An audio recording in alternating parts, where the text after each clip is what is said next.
ధర్మానికి ప్రతీక, సత్యానికి చిహ్నం. భూమిపై దేవుడిగా అవతరించిన మహానుభావుడు ఎవరో తెలుసా? అతడే శ్రీరాముడు. అయోధ్య రాజు దశరథుడు ఎంతో శక్తివంతుడు. కాని అతని మనసులో ఒకే ఒక బాధ, సంతానం లేకపోవడం. మహర్షుల సూచనతో దశరథుడు పుత్రకామేష్టి యజ్ఞం చేశాడు.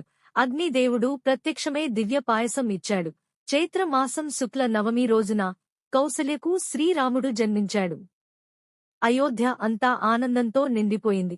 చిన్నప్పటినుంచే రాముడు ధర్మం, వినయం, సత్యం నేర్చుకున్నాడు. లక్ష్మణుడు ఎల్లప్పుడూ ఆయనతోనే ఉండేవాడు.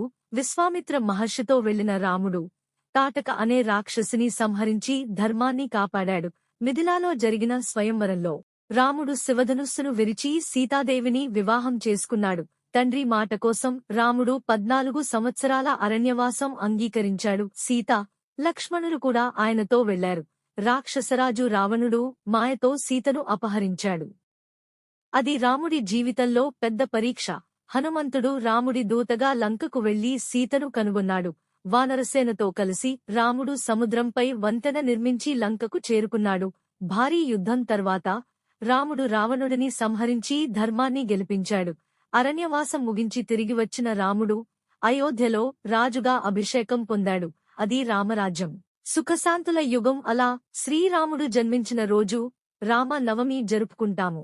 ఈ రోజు మనకు ధర్మం, సత్యం, నీతి నేర్పుతుంది.